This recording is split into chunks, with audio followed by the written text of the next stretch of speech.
Well, hello. My name is Angel Wood, and this is Crime of the Truest Kind.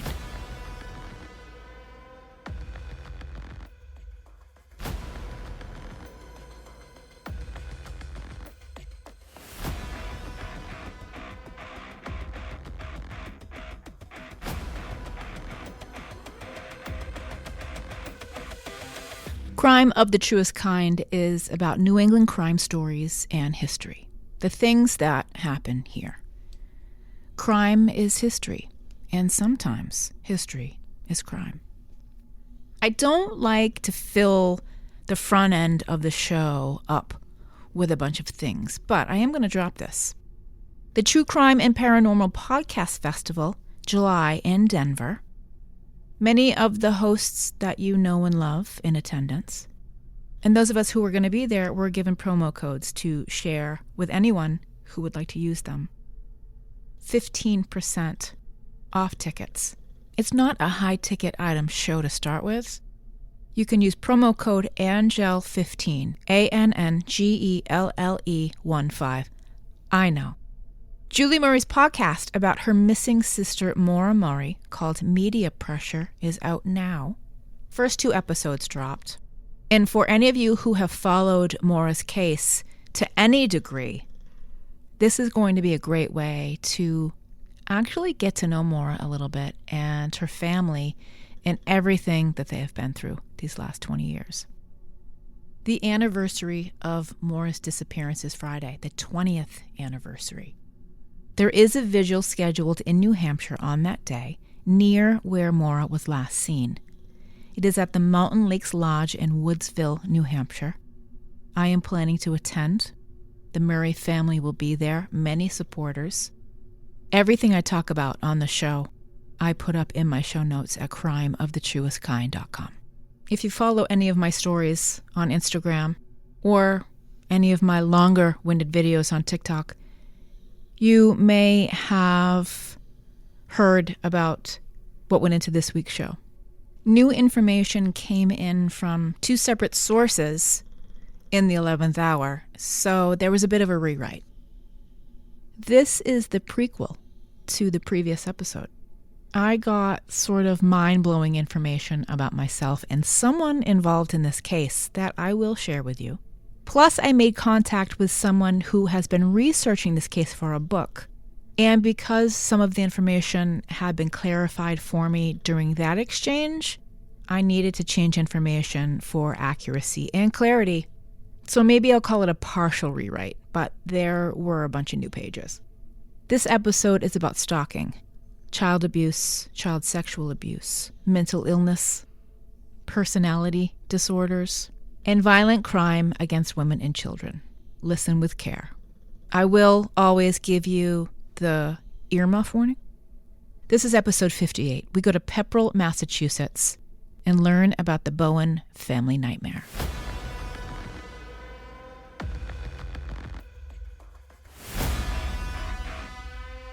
I should state for the record before I get started that I am surrounded by dogs.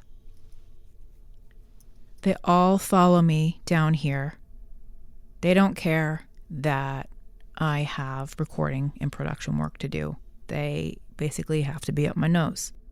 So you may hear snoring and heavy breathing. And sometimes they wake up and start making ghastly choking noises. They're fine.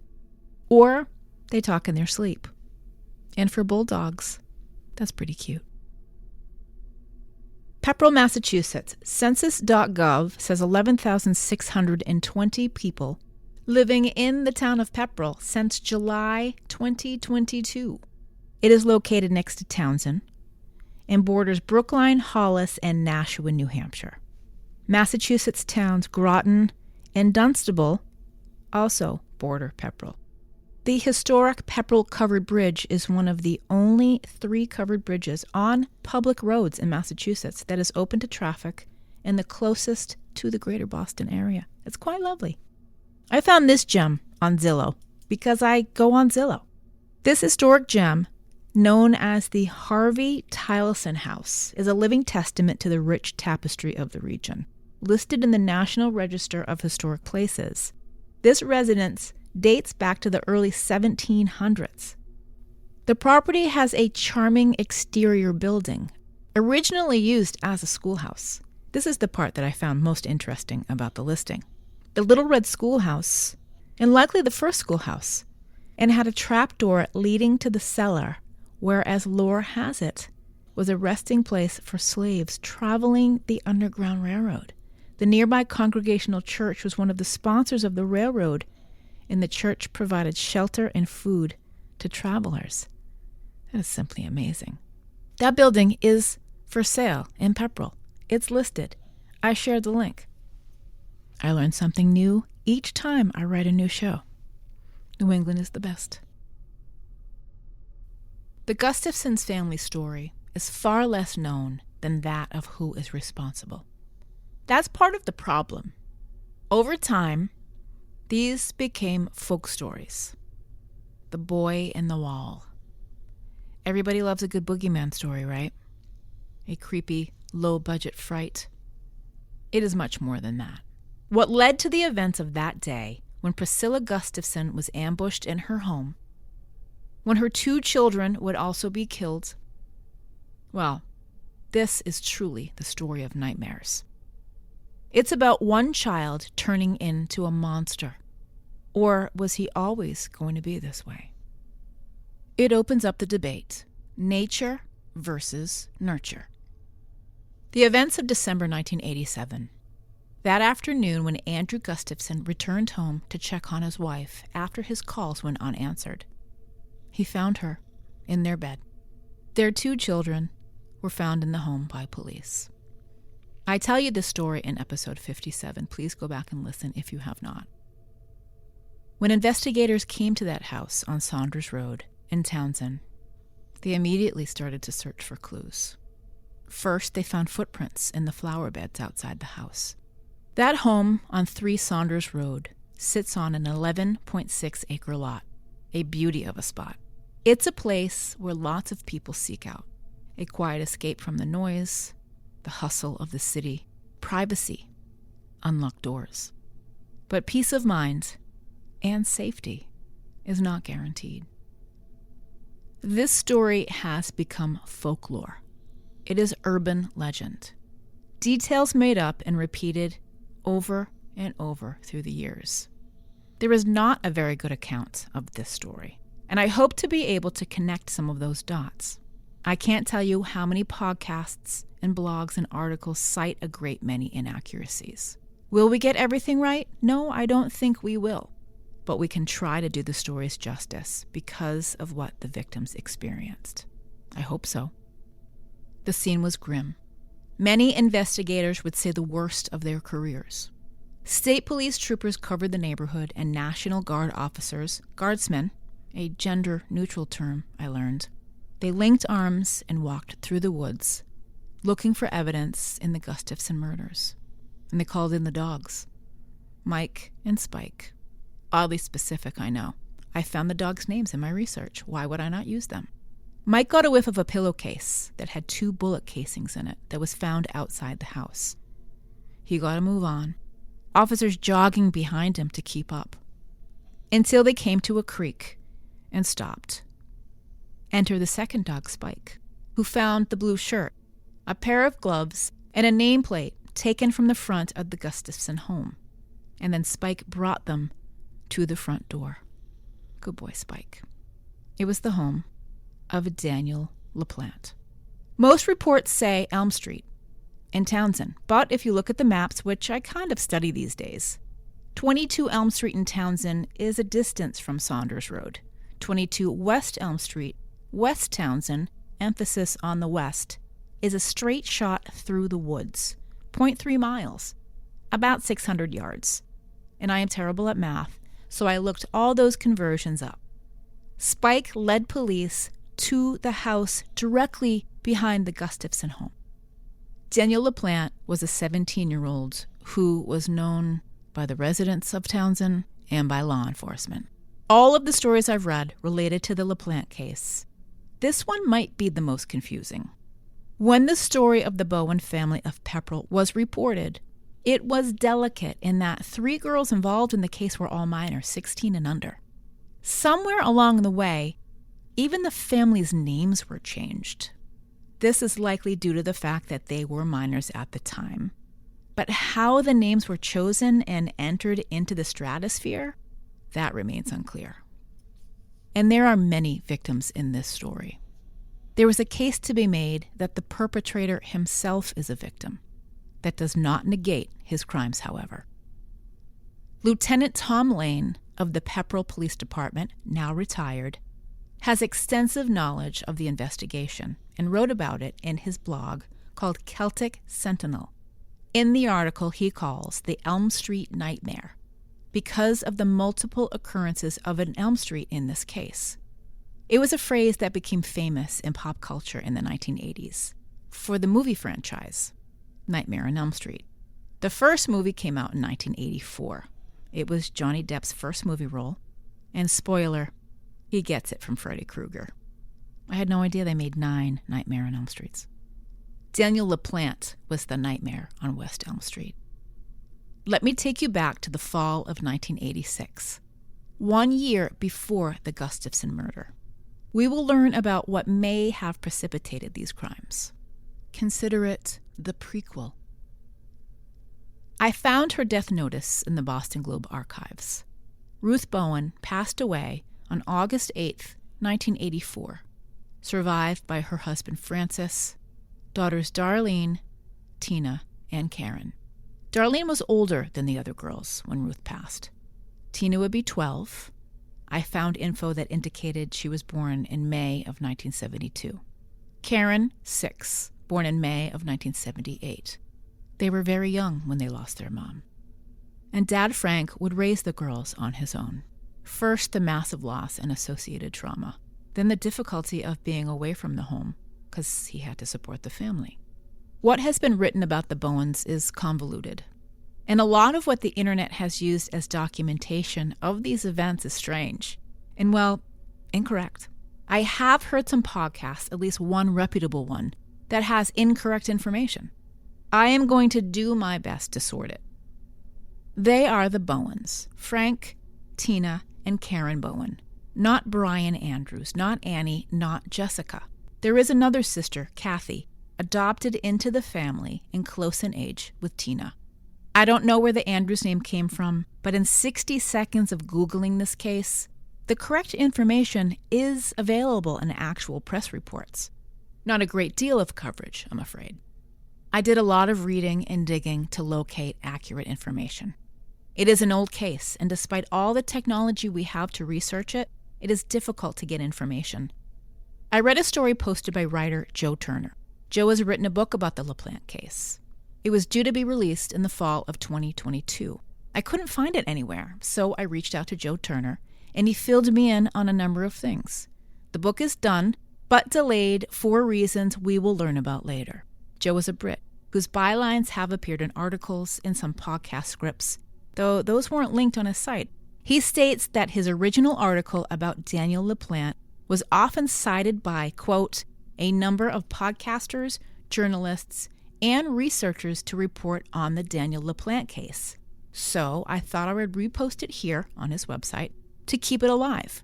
Of course, it is linked in my show notes at crimeofthetruestkind.com. People who knew details about the LaPlante case and the family contacted Joe Turner. Some people spoke about Daniel LaPlante for the first time ever. So many of those details that bloggers and true crime rip-and readers were using as source material is not right. The stuff of small-town lore, or something.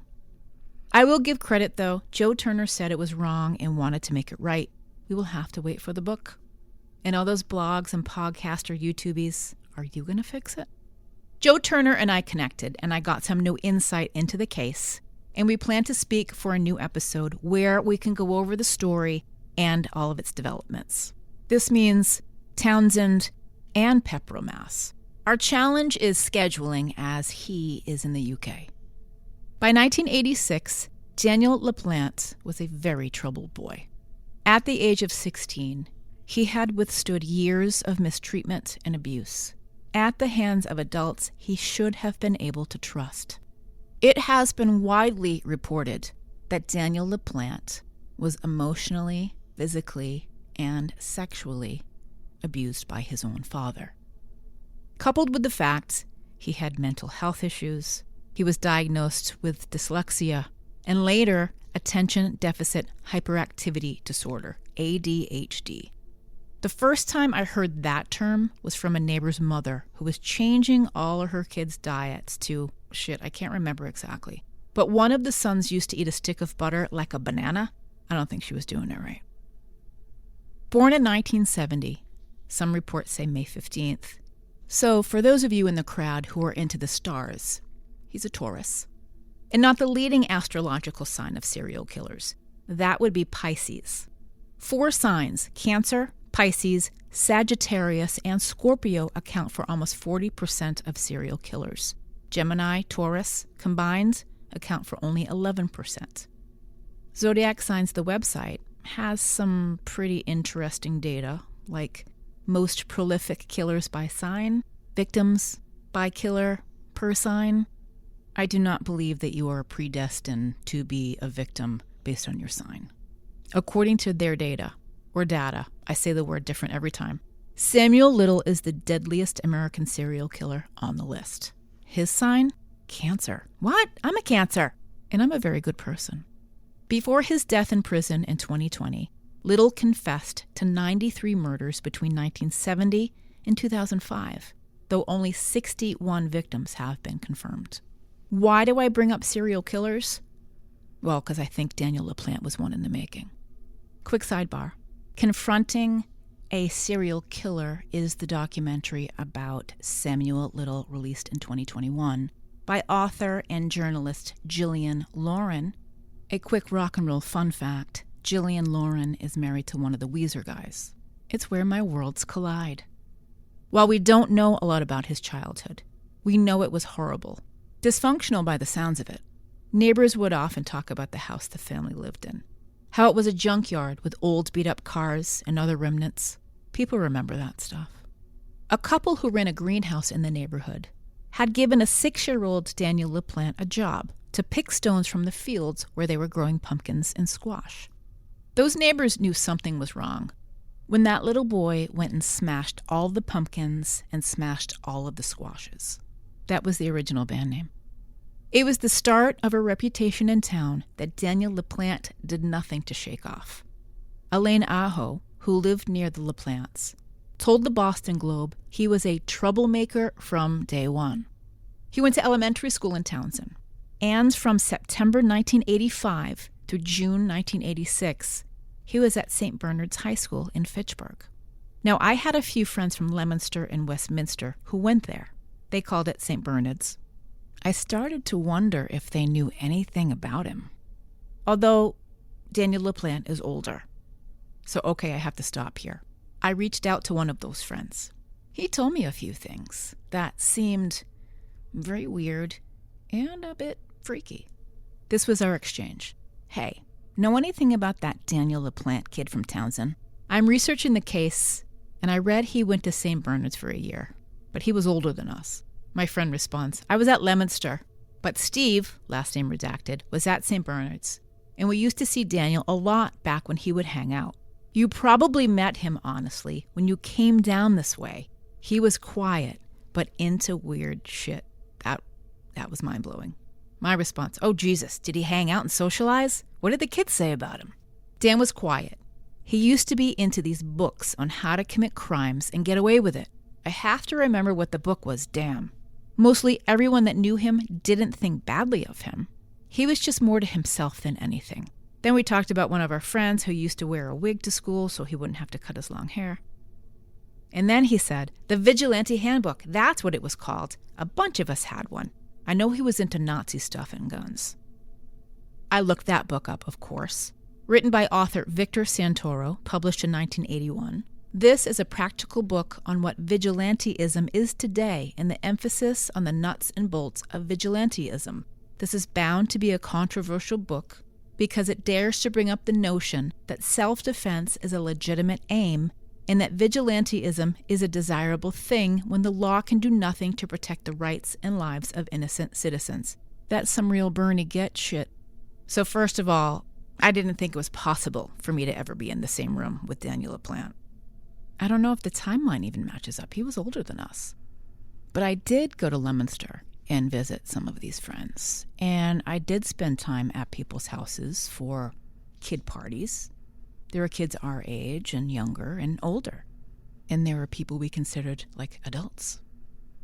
Most everyone who spoke of Daniel said he was quiet, kept to himself. I find it interesting that he went to private Catholic school, though. That costs real money. Tuition for the 2024-2025 school year is $10,250 per student. Now, I don't know what St. Bernard's cost in the mid-1980s. I bet some of you listening went there, or you may know someone who did. When did it all go wrong for him?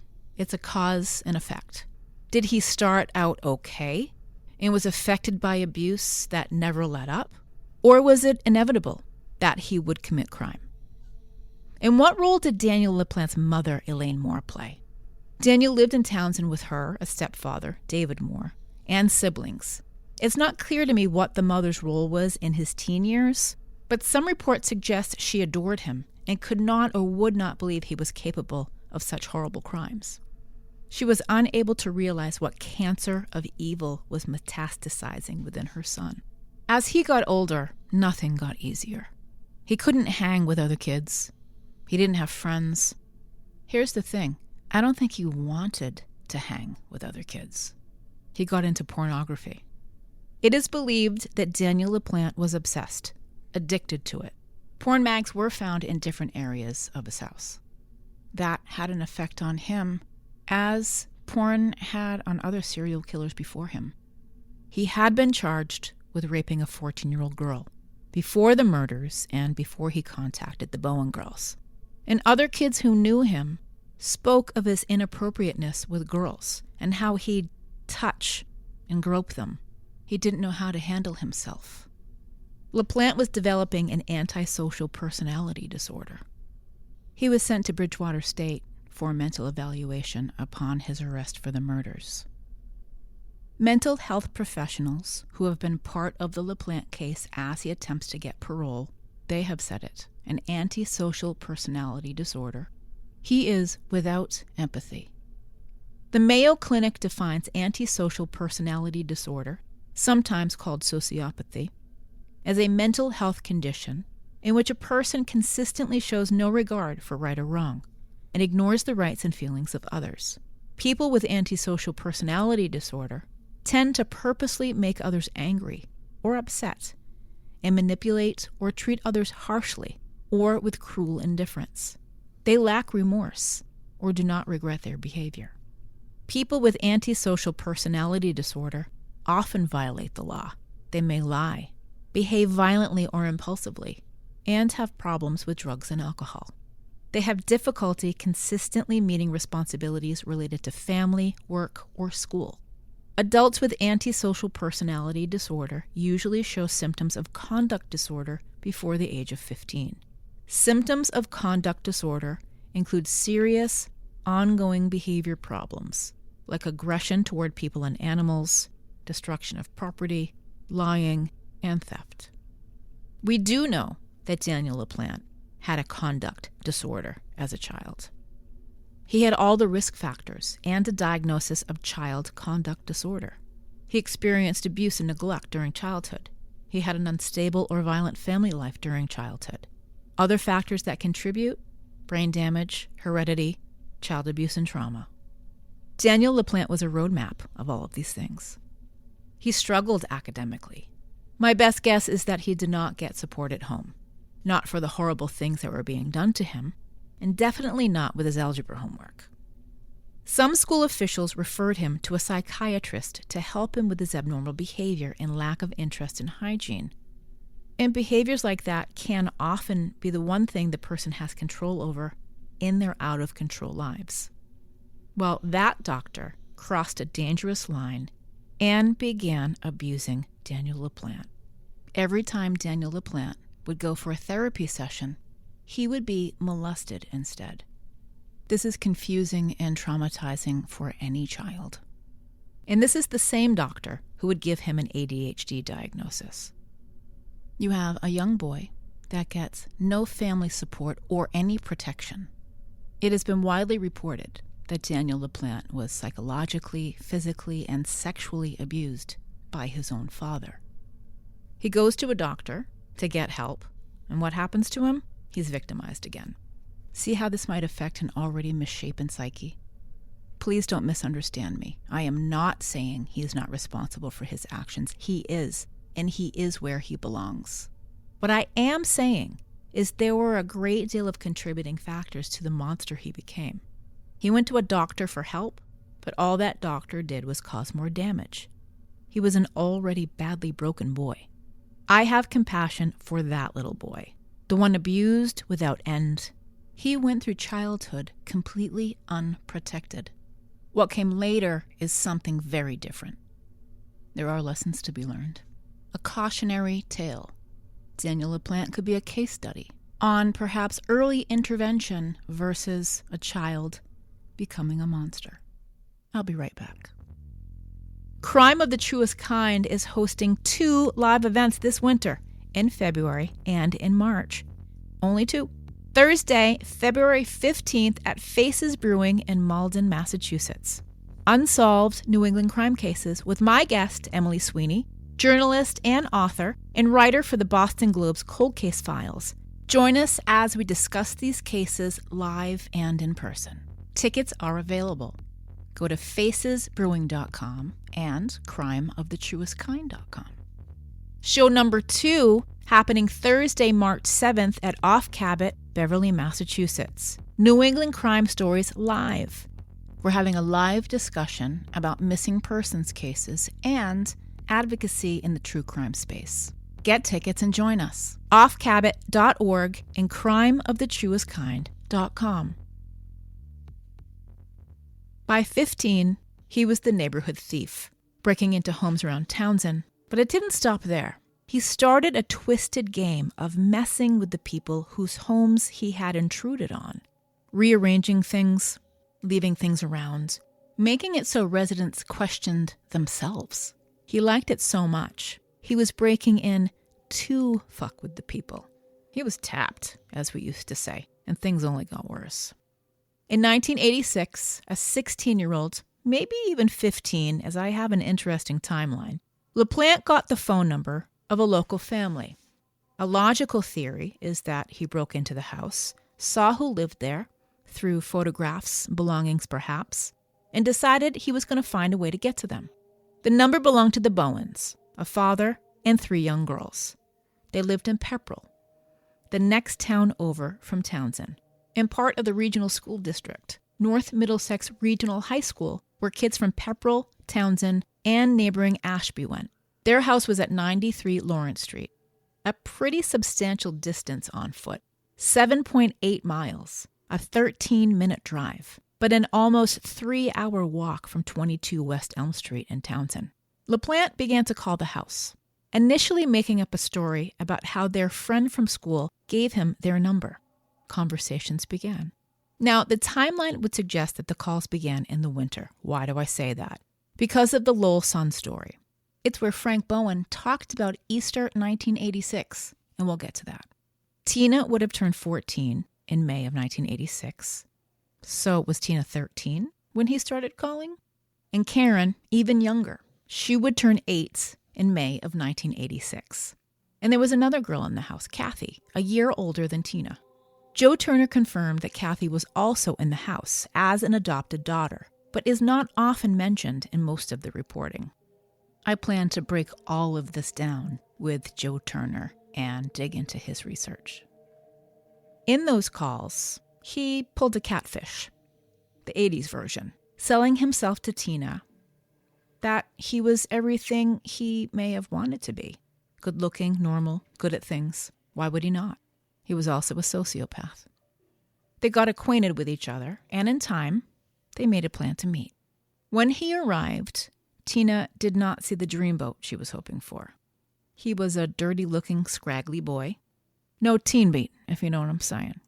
As teens, lots of us were greasy and zitty, but LaPlante was not known for his hygiene. That was one of the reasons he was sent to the psychologist. I'm going to put a pin in this timeline. Per the Lowell Sun, Frank Bowen told reporter Patricia Montminy that Daniel LaPlante came to the house on a Friday night, and Frank drove them to the movies. In the same story, Frank Bowen said that the following Sunday, LaPlante went to Easter dinner with the family, Tina, Karen, and Kathy. This is information cited nowhere else except for the Lowell Sun in the newspaper archives. So if I pull out my calendar and go back to 1986, because you can do that, it's kind of cool. When was Easter Sunday, 1986? Easter Sunday, 1986 was on March 30th. So does that mean they went out on a date on Friday, March 28th, 1986? That would be really interesting. There's a lot about this story that doesn't add up for me. This is another example of that. Frank Bowen is quoted in the Lowell Sun saying that Daniel LaPlante spent Easter Sunday with them. That would be March 30th, 1986. Tina told friends at school about her dates with Daniel LaPlante and was warned by another student that he was facing a rape charge. He was. The person involved in this assault was also a minor. There will be no public record of this case. And once Frank Bowen caught wind of that, well, he was out of there. This is a horrifying precursor of what was to come. All right, earmuff it for me. This is the scene in Old School where Vince Vaughn's character tells his kid to cover his ears because he's about to say something awful. Well, that. What I'm about to tell you is cringy, most definitely, and possibly triggering. Listen with care. Sources told the Boston Globe's Kevin Cullen in December 1987, after the Gustafson murders, that earlier that year, Daniel LaPlante had been acquitted of a rape charge in connection with an alleged attack on a 14-year-old Townsend girl. And because of evidence entered into that case, investigators were able to conclude that Daniel LaPlante was aware that semen could be used to identify him in a sexual attack. Kevin Cullen, who covered the case for the Boston Globe, according to an affidavit filed December 7, 1987, by State Trooper Joseph M. Lawless, the lead investigator in the case, said that a used condom was found on the floor next to the bed where Priscilla Gustafson was found. 2 condom wrappers and several unopened condoms were also found. The tip of the used condom, where the semen is deposited, the reservoir, if you will, had been snipped off. While Lawless did not discuss in that affidavit what the police thought happened to the missing end of the condom, sources familiar with the investigation said LaPlante is suspected of having taken and gotten rid of the condom tip, just the tip. To cross-reference another affidavit, where Carolyn LeClaire, a chemist with the Department of Public Safety, found semen and sperm cells near one corner of the bedspread, and a portion of a condom on the floor beside the bed. In the bedroom closet was a knotted brown sock dampened with saliva, consistent with having been used as a gag. She also found 7 items, referred to as ligatures: a necktie, a sock, stockings, and pantyhose, which had been knotted and cut. In the bedroom, police found a nearly full bottle of beer that apparently had been taken from the Gustafson refrigerator. In the kitchen trash, police found several pieces of paper, which were torn from the pages of a porno mag. Pornographic magazine sounds so formal. It has been widely reported that when Daniel and Tina went out, she shared with him that her mother had passed away from cancer. Now, according to my research, Ruth Bowen passed away on August 8, 1984, 2 years before this case. LaPlante took great interest in the details of her illness and her death. Tina Bowen would later say that LaPlante acted strangely after learning this, like he was obsessed with the death of her mother, questioning her on morbid details of her suffering. There is information I cannot yet refute, as there is really no actual record of it given the age of all involved. This is the lore of the story that I want to clarify when I am able to talk more in depth with Joe Turner. As the story goes, the girls played with the Ouija board to contact their deceased mother. It was the 80s. Lots of kids played this game, except for me. I grew up part of my life in a fundamentalist church. I had some reservations about opening the portal to hell. Parker Brothers and many of the toy manufacturers made a Ouija board, and naturally, there's a Barbie pink one. The girls didn't expect anything to happen. It was a game to them. That night, they started to hear knocking on the wall. Had the girls contacted their mother Ruth, they wondered? They asked questions, and something responded with knocking. This continued for several nights and started to wake them up. Things in the house began to disappear. Items left on the table would end up on the floor. Furniture was moved to the other side of the room. The mind games he played with people, he liked watching them, unseen. One word that is never included in any of the storytelling of this case is the word voyeur. And he was. One night in particular, the noise was maddening. It was coming from downstairs. It was a split level, so a room in the first floor. I will suspend my disbelief in this instance and tell you that 2 young girls went downstairs to follow the noise. The girls found a message. "I'm in your room. Come and find me," written in a red substance like ketchup. The girls freaked, ran out of the house. Frank would be the typical 80s dad, exasperated by such foolishness. It happened again. More knocking. Tina's bedroom wall. Another message. "I'm back. Find me if you can." Their dad was fit to be tied. He had to come home again and talk to these goddamn girls. He went to the house to prove it was nothing. He really thought the girls were just having trouble dealing with their grief. But when he got inside, he noticed that other things had been tossed around, more than what the girls had reported. And there was another message. "Marry me" was written on the wall. Now, given all of this, it sounds bananas for sure. Not all of the details add up for me.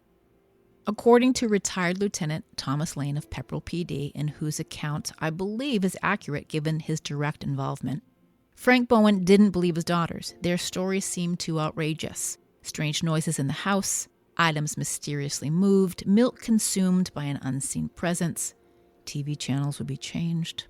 All when the daughters would leave a room and then return. On December 8th, 1986, a call came in about an intruder holding people hostage at 93 Lawrence Street. It was the Bowen home. When officers arrived, they found that Frank, Tina, Karen, and Kathy were unharmed, and the intruder was gone. A state police canine search dog found nothing. The family explained to police that they returned home to find someone had used the toilet. I'm thinking that meant they left something in it, and stuff had been moved around the house. What an incredible shock it was to Frank Bowen to find this person hiding in his home, painted face, spiked up hair, and wearing what the lieutenant called a hairy jacket. Now, I would like to state for the record that Daniel LaPlante was not dressed like an Indian. This intruder in the Bowen home was not dressed like their deceased mother, was not wearing her clothes, did not wear her makeup. He was not wearing a wig to try to resemble her. But the intruder was armed. He had a hatchet in one hand and a steel wrench in the other. Oh, and Frank Bowen, he recognized that hatchet. It was the one that he slept with in his nightstand next to his bed. This intruder ordered the 4 of them into a bedroom in what the lieutenant called a very calm manner. He often references his demeanor for a reason. The 2 would struggle, but LaPlante was able to get away. Meanwhile, Tina Bowen made an escape and ran to the neighbors and called for help. And LaPlante, he just disappeared. The Bowens were so traumatized by these events.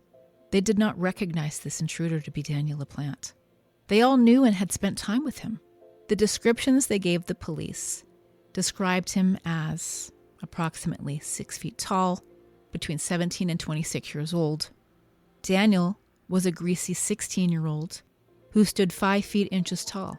His odd disguise worked, if that's what he was going for. The Bowens were so out of sorts that they left the house after this ordeal. 2 days later, Frank Bowen came by to check on his house and to collect some items. That's when he saw him, a face in the window. He was back. Police returned to 93 Lawrence Street and were met by Frank, who told the officer that he saw the same face that held them hostage 2 days prior.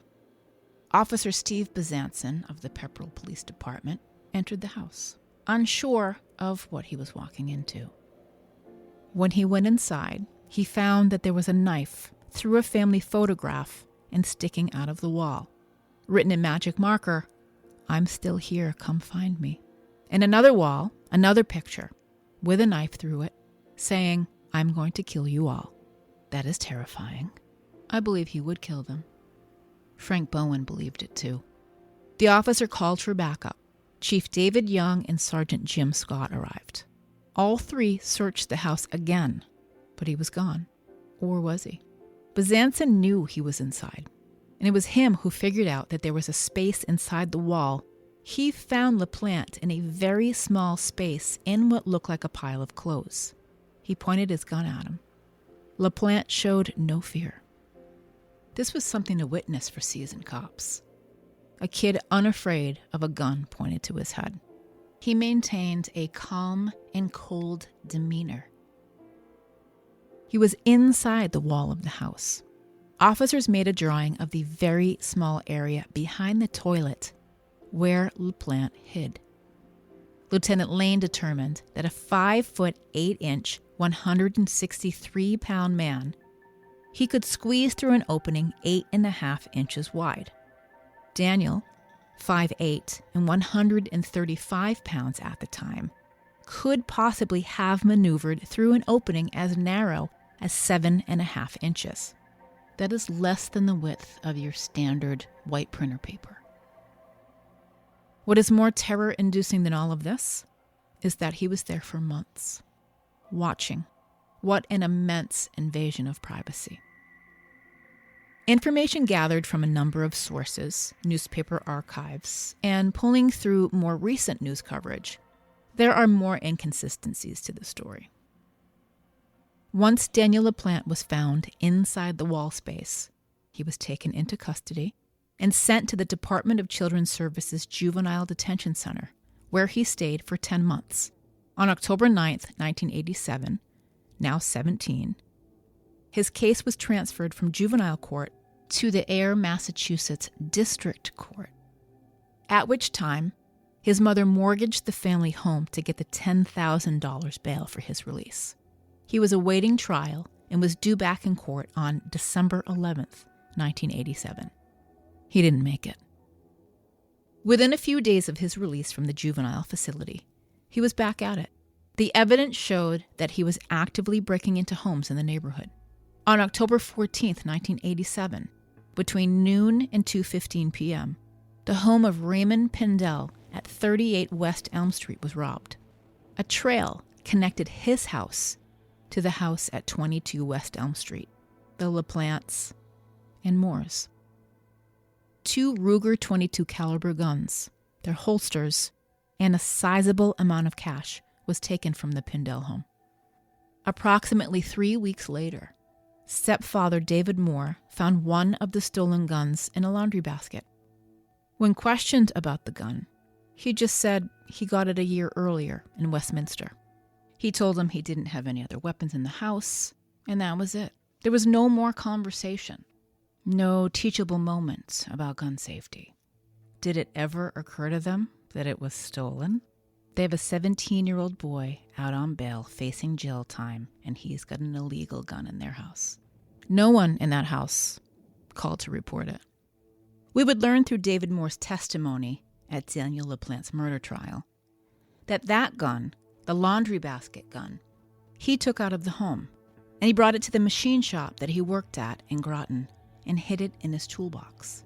And on December 3rd, when Daniel LaPlante was arrested for triple murder, David Moore took that gun from his toolbox and gave it to his brother to hold on to. He didn't know if it was the murder weapon. The second stolen gun, the gun LaPlante said no one would ever find, would be located months later. We'll get to that. In those days after his release, his brother, Stephen LaPlante, and his friend Michael Pulowski both saw the unemployed LaPlante with a stack of cash, a few $100 at least. At the same time, Daniel LaPlante was asking them for .22 caliber bullets. The Gustafson home had been burglarized. Court records show that on November 16, 1987, between the hours of noon and about 3 p.m., someone had broken in and taken a number of electronics. Cordless phone, cable boxes, remote controls for the cable boxes, and some silver coins. Daniel returned to the house at 3 Saunders Road on December 1st, this time with a gun. It is unclear if he went intending to rob them again. When questioned, he said he thought to jump out of the window when Priscilla and William came home and he was in the house. He decided in the moment to stay. And in the next moment, he decided to kill. On the afternoon of December 2nd, 2 state troopers went to interview LaPlante, who was at the Townsend Public Library. He gave an alibi of spending the previous day at home alone, watching TV. When asked what he was wearing, he told them gray sweatpants, a football shirt, and a pair of Converse sneakers. Police got search warrants for his home on December 2nd and on December 11th, 1987. During those searches, police seized several items: cordless telephone, a cable box, a remote control device, all of which were identified by Andrew Gustafson as missing from his home after a burglary on November 16th. Police would also seize a gray and blue striped shirt and a pair of gray sweatpants, the clothes which Stephen LaPlante reported at the time seeing his brother wearing on the afternoon of the murders. A pair of white athletic socks, one damp, a pair of gloves, and a number of spent .22 caliber casings bearing the initial C. His left thumbprint would be found on the telephone in 2 places. And the footprints at the Gustafson home were identified as made by a size 11 or 12 Converse sneaker. Police got little in their first interview with Daniel LaPlante at the library, so they went back to question him again. That's when he ran out into the woods that surrounded his home, touching off a massive manhunt. An all-points bulletin in Townsend and vicinity. Local police hunting him on foot, in cars, by helicopter, and with tracking dogs. It brought all the cops from all the surrounding towns. Noisy helicopters flying overhead, and lots of media. Investigators leading the search efforts would say how the presence of the media impeded their ability to find him. They were waiting around for their scoop. After all, he was considered to be armed and incredibly dangerous. He was now a killer and would stop at nothing to get away. He was caught in a Pepperell house and had to flee when a woman came in with the aid of a Pepperell officer to see if her house was safe to enter. She had a very bad feeling that someone was inside. And she was right. It was Daniel LaPlante. He then tried to force his way into another Pepperell home when the teenage resident there recognized him from the news. LaPlante asked him if he had a dog, a ruse to get inside the house. Something about the dog getting in the trash. He knocked again, asking to be let in. And then he pulled out a gun. That person yelled through the glass door and LaPlante took off. He then kidnapped a Pepperell woman. Her name was Pamela McKeela. She was driving a borrowed orange Volkswagen bus, which at the time had no locks. LaPlante came at her with a gun and ordered her to drive. But she escaped by diving out of the car as she approached a stop sign. LaPlante then took off. Despite only having his learner's permit, he had no chance but to go. Daniel LaPlante was found in a dumpster in an air lumber yard by 2 Littleton police officers within 24 hours of a chaotic day-long manhunt. He was in one of the most conspicuous getaway cars there is, a clown wig orange Volkswagen bus. After the woman bailed out, he was spotted by a registry of motor vehicles officer who pulled the clown car over, and LaPlante made a run for it, down the alley, into the lumber yard where he threatened the owner with a gun and climbed into the dumpster. I got him, trapped like a rat. The town the towns could exhale. We would learn that once he was taken into custody and brought to police barracks to be searched, police recovered a .32 caliber pistol in his underwear and a .32 caliber bullet stuffed in his shoe. Evidence tying Daniel LaPlante to the Gustafson murders includes the following. Laboratory analysis of his blood, revealing him as a type A secretor, matching the semen stain discovered at the crime scene. Laboratory analysis also revealed matching fibers. Fibers found in a shirt located in the woods were found on the clothing worn by LaPlante on the day of the murders. The socks found in his bedroom and in 3 places in the murder scene. Fiber samples taken from the sock, believed to be used to gag Priscilla Gustafson, matched samples found on the gray shirt worn by LaPlante on the day of the murders. And there was Spike, who led cops right to his front door. Bullet casings found on the Gustafsons' property matched casings found in the LaPlante home. Clothing found at LaPlante's residence: gray sweatpants, a gray thermal shirt with blue stripes, a pair of tube socks, one wet one, and were determined by the judge to the relevance of seizing the shirt and the sweatpants had become apparent at the time, since Stephen LaPlante identified those items as being the clothes he saw his brother wearing on the afternoon of the murders. The defense challenged these items as not being on the search warrant. A pair of Daniel's Converse sneakers found in his room matched the prints in the flower bed. A strand of hair belonging to Abigail was found on a sock.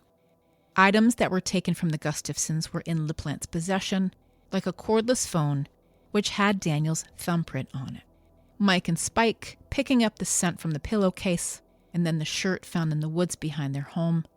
Spike the dog following the scent through the 0.3 miles to the LaPlante's front door. The second stolen gun, the one investigators could never find, was located in April of 1988 by Daniel's stepfather.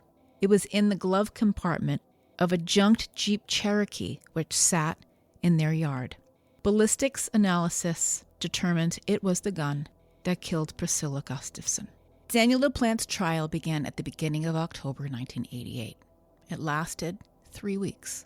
The jury deliberated for 5 hours and came back with guilty verdicts for the murders of Priscilla, William, and Abigail. He was sentenced to life times 3.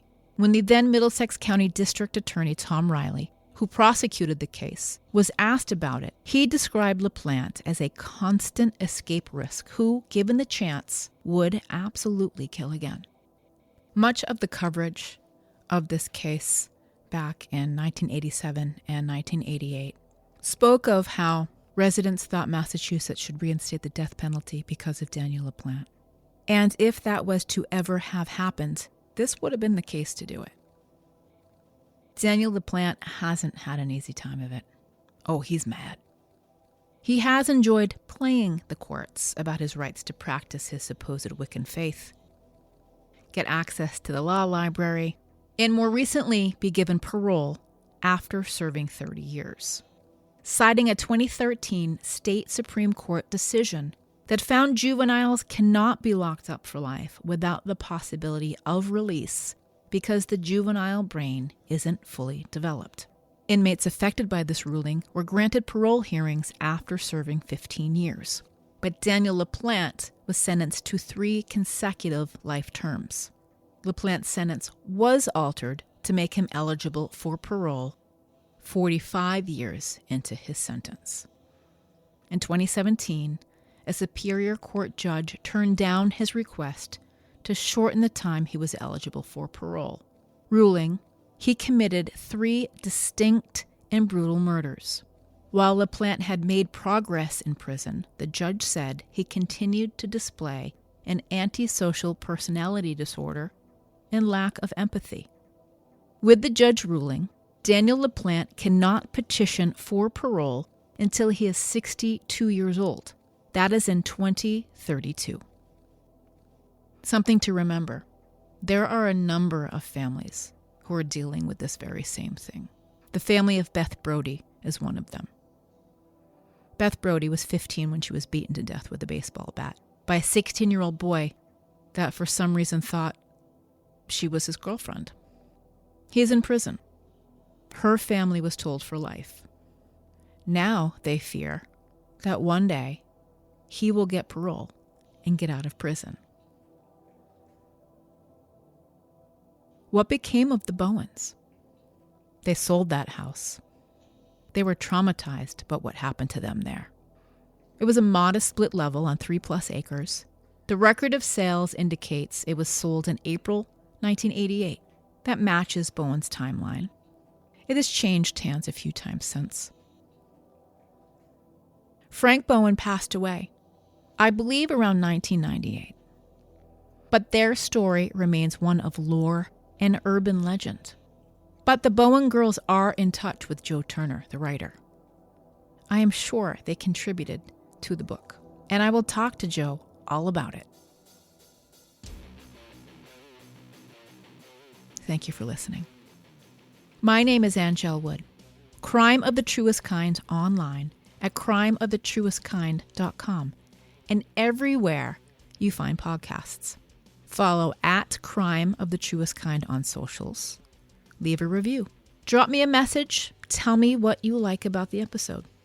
Share more information if you have something to add. Send me an email and suggest a story idea. Drop a tip in the jar. My dogs are very hungry. Become a patron on Patreon. Superstar EPs Lisa McColgan, Rhiannon, Solid Gold Devon, Pam K, Valerie B, and all the wicked cools. I have a few monthly mini episodes picked out for patrons. One is on the prettiest suicide. Sounds weird? It is. I hope to see you at my next live show, Thursday, February 15th at Faces Brewing in Malden.